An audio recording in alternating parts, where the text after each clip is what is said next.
हाय। अब जब नीट के लिए आपके पास 3 मंथ्स बचे हैं और ऑलरेडी 10 फेब हो चुका है, तो अब आप कैसे स्टार्ट करेंगे, कौन से बुक्स को फॉलो करेंगे और कौन से आप टेस्ट सीरीज़ को फॉलो करेंगे, तो इन सारी चीज़ों के बारे में आज इस वीडियो में हम बात करते हैं। सबसे पहले, जैसा कि मैं आपको बता चुकी हूँ कई बार, आपको टेस्ट सीरीज़ इस तरह से फॉलो करनी है। ये आप कोई भी एक ऑफलाइन टेस्ट रैंकर सीरीज़ आप ले सकते हैं, जिससे कि आपको काफ़ी मदद मिलेगी कि अब इस तरह से आपको बुकलेट मिलता है, उस बुकलेट को आप अच्छी तरह से आप सॉल्व करें।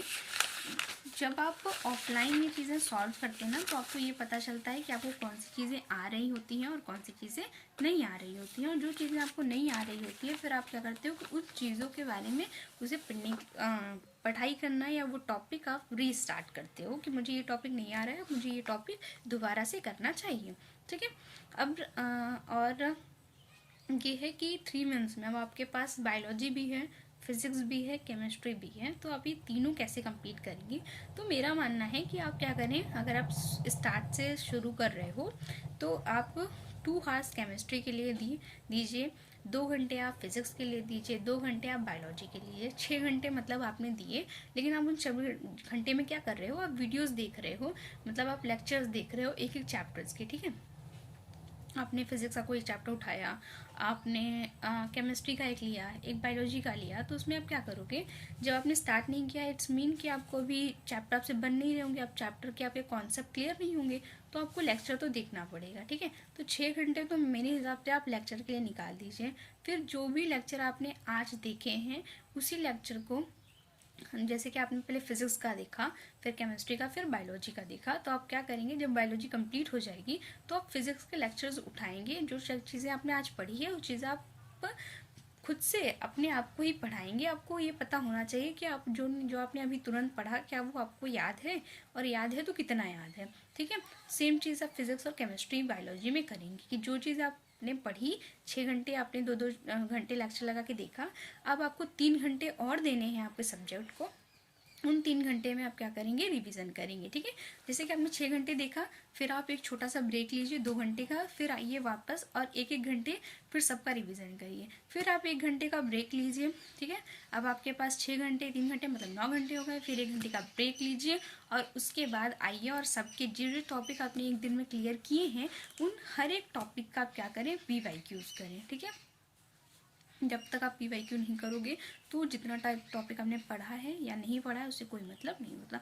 या तो आप चाहो कि साथ में PYQ करो, जैसे कि मान लो आपका कोई 2-3 टॉपिक खत्म हुआ, तो उन 2-3 टॉपिक के आप PYQ कर लो। या फिर आप क्या कर सकते हैं कि आप पूरा चैप्टर खत्म हो जाए, फिर आप संडे संडे को PYQ का आप रखिए, या तो हर 2 या 3 दिन पे अपने PYQ का सेशन रखिए। ये भी ठीक रहता है कि आपने पूरा चैप्टर खत्म किया, आप पूरे चैप्टर के आप PYQ कर रहे हो।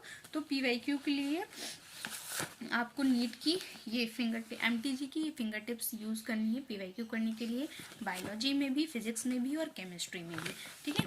तीनों के लिए, जैसे कि मैंने कोई टॉपिक ख़त्म किया, उस टॉपिक से अब मैं इस तरीके से ये बुक लूँगी। इसमें मुझे जितने भी 100, तो पहली बात मुझे चैप्टर से PYQ मिलेंगे, फिर असर्शन रीजन के क्वेश्चन मिलेंगे, फिर NCERT के क्वेश्चन मिलेंगे, फिर जो क्वेश्चंस आए होंगे वो क्वेश्चंस मिलेंगे। तो मैं कह सकती हूँ कि मैं 150 क्वेश्चन मुझे एक चैप्टर से मिल जाएंगे। तो इतना आपको नहीं लगाना है, आपको हर एक का, जैसे कि मान लीजिए आप 50 PYQs लगा लीजिए, और वही आप फिर असर्शन रीजन के क्वेश्चंस लगा लीजिए, 60 लगा लीजिए, आपके लिए इनफ होगा एक चैप्टर से।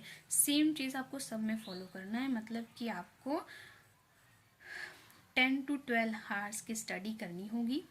देन आप एक बार देखोगे कि फेब में आपका 1/4 सिलेबस ख़त्म हो गया है। देन जब आप मार्च में जाओगे, तो आप देखोगे कि आपका आधा सिलेबस अच्छी तरह से ख़त्म हो गया है। ठीक है। आधे से एक्चुअली ज़्यादा ही ख़त्म हो गया होगा आपका। और फिर लास्ट के टाइम पे आपको क्या करना है, मतलब 15 मार्च ख़त्म, 15 अप्रैल तक आपका पूरा सिलेबस ख़त्म हो गया है। अब आपके पास 15 दिन बचे हैं, उसमें आपको PYQ और रिवीजन ही करना है। लास्ट डे पे आपको सिर्फ इतना करना है और कुछ भी नहीं करना है। और इसी तरीके से आप अपने सारे ही सिलेबस को कंप्लीट करेंगे। ठीक है। और अगर आपको डे बाय डे चाहिए होगा, तो आप मुझे कमेंट करिएगा, तो आपके लिए एक वीडियो बना दिया जाएगा जहाँ पे आपको डे बाय डे समझाएगा जाएगा कि आप कौन से डे पे आप कौन सी चीज़ों को करेंगे।